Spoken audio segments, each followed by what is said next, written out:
Wow, I mean, number one, that's a big league save to get it that way.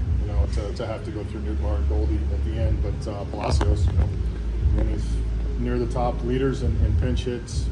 Got a pitch to hit out of the ballpark. So he just said he credited Andy Haynes for putting him in position with the plan of approach right there to attack the pitcher.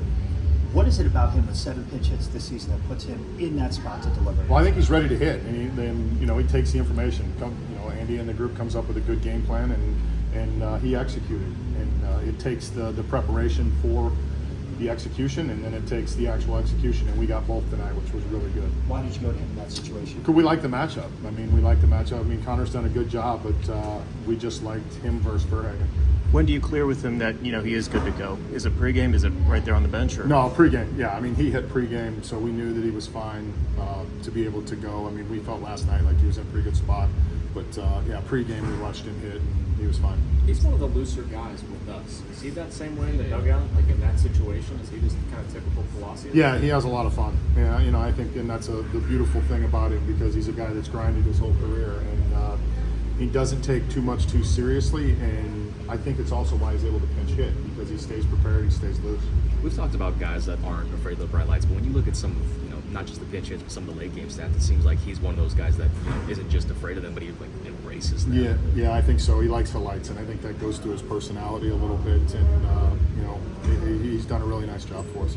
Bednar in the 9th, the 10 pitch at bat to Goldschmidt. I didn't see how long, it was a 10 pitch, and then to finish off Goldschmidt, Newbar first, then Goldschmidt.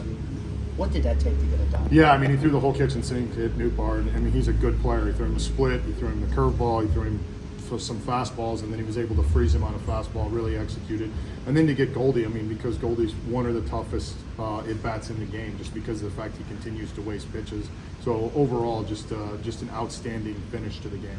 Shelton, what did you think about the effort from your guys? You're down 3-0, you come back, they hit another home run back. It just seems like a lot of resolve there. Yeah, they kept going, and I think that's the one thing we've seen over the last probably month or so, is they just keep going regardless of the score. And we got down, and then we had the lead and gave it back a little bit, and they just kept doing a good job of keeping their foot on the throttle. Building off that pregame conversation about energy and just guys being themselves, how much does that carry over onto the field in a game like this? Yeah, I think so. I think 100%, and that's the fun energy that this group of young players has.